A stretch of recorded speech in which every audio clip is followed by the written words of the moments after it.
La bataille d'Alger. La bataille d'Alger s'est déroulée pendant la guerre d'Algérie en 1957. Elle opposait les forces coloniales de l'armée française aux combattants du Front de libération nationale FLN qui représentaient le peuple algérien.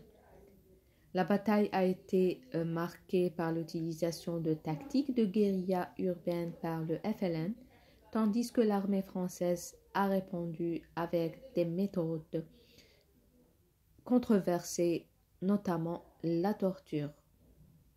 L'objectif du FLN était de libérer Alger du contrôle français et par la suite toute l'Algérie, tandis que l'armée française cherchait à éliminer les membres du FLN et à maintenir le contrôle de la ville.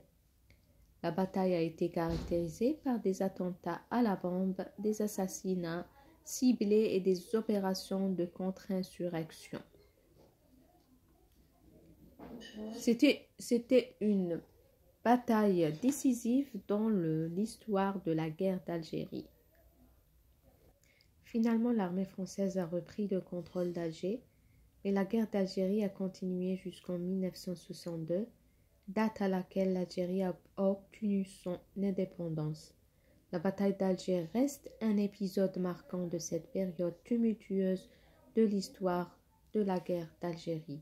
La bataille d'Alger a impliqué des figures importantes du côté du Front de libération nationale FLN et de l'armée française. Du côté du FLN, des combattants tels que Sadi Yassef et Ali Lapointe ont joué des rôles significatifs. Sadi Yassef était le chef FLN à Alger, tandis qu'Ali Lapointe était l'un des leaders du FLN dans la Casbah. Côté français, le général Jacques Massu était un personnage clé dans la répression de la rébellion. Son approche impliquait l'utilisation de méthodes parfois brutales pour éradiquer les membres du FLN. Marcel Bijard, un parachutiste français, a également joué un rôle important dans la bataille en mettant en œuvre des tactiques militaires spécifiques.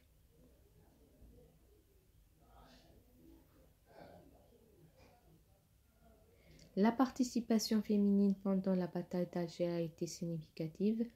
Les femmes algériennes ont joué un rôle crucial en soutenant le Front de libération nationale FLN à divers niveaux. Elles étaient impliquées dans des activités de renseignement, de transport de matériel, de soutien logistique et parfois même dans des actions directes. Des femmes comme Jamila Bouhired et Zohra Drif, par exemple, sont devenues emblématiques pour leur engagement dans la lutte pour l'indépendance de l'Algérie. Jamila Bouhired a été arrêtée en 1957 après avoir participé à des attentats à la bombe à Alger et Zohra Drif était impliquée dans l'attentat contre le Milk Bar.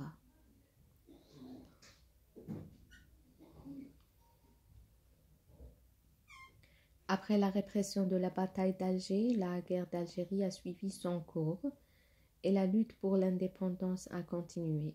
Voici quelques éléments clés qui ont marqué la période postérieure à la bataille d'Alger. Premièrement, guerre d'usure. Après la bataille d'Alger, le conflit s'est poursuivi sous différentes formes avec des opérations militaires, des escarmouches et des actions de guérilla dans diverses régions. Deuxièmement, l'internalisation du conflit. La guerre a pris une dimension internationale avec des efforts diplomatiques pour mettre fin au conflit. La pression internationale, notamment des Nations Unies, a joué un rôle dans la quête d'une solution.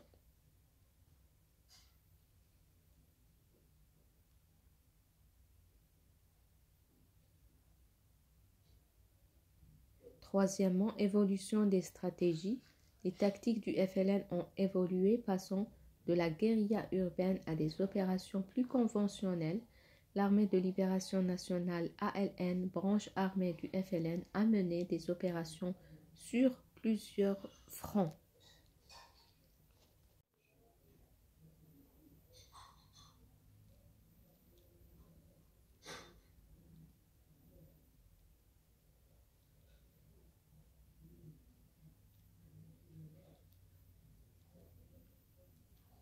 Quatrièmement, accord d'Évian 1962. Les négociations entre la France et le FLN ont abouti aux accords d'Évian en 1962 qui ont posé les bases de l'indépendance de l'Algérie. Ces accords ont été suivis par un cessez-le-feu et le retrait des forces françaises.